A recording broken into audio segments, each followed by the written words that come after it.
what I said. That's not a couch. That's my wife. Dude, why did you start talking to me, and who the fuck are you? What is going on? Oh fuck, not again! Holy shit! Romulus Quirinus is a Buster AoE Lancer. Romulus has a gimmick that involves a unique status called the Roman trait. It essentially makes anybody a Roman.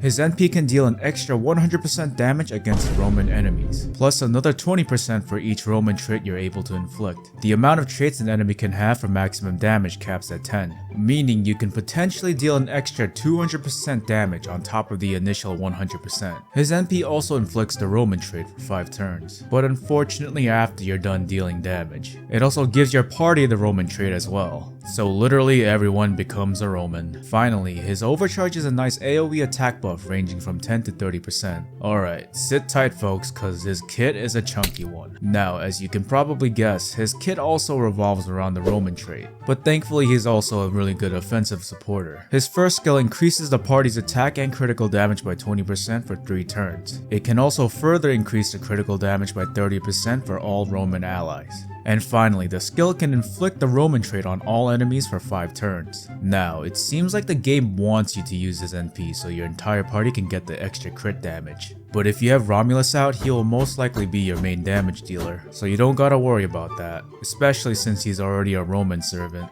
He'll get that extra crit damage anyways, so use this skill before firing off his NP. His second skill gives him an invincibility for 2 attacks that last 3 turns. It can also charge his NP by 30% and gives him a star bomb of 10. Usually I would say defensive skills with an NP charge would be shit, mainly because you have to choose between either defense or the NP charge. But since the invincibility doesn't disappear after 1 turn, it has the potential to last you a while, which is great since his skills are so congested. But what the fuck's the point of the star bomb? Well, that leads me into the third skill. His third skill increases his buster damage by 30% for 3 turns. It also increases his star absorb by 500% for 1 turn. And finally, it grants him an on-attack debuff for 3 turns, where if Romulus inflicts critical damage, the enemy he hits is inflicted with the Roman trait. Now the star bomb is starting to make sense, though admittedly it's on the low side. But if you play your cards right, you can potentially set up a bunch of Roman traits on an enemy to deal massive amounts of damage. Now, is Romulus worth it? If you don't have any good Lancers, yeah, he's definitely worth it.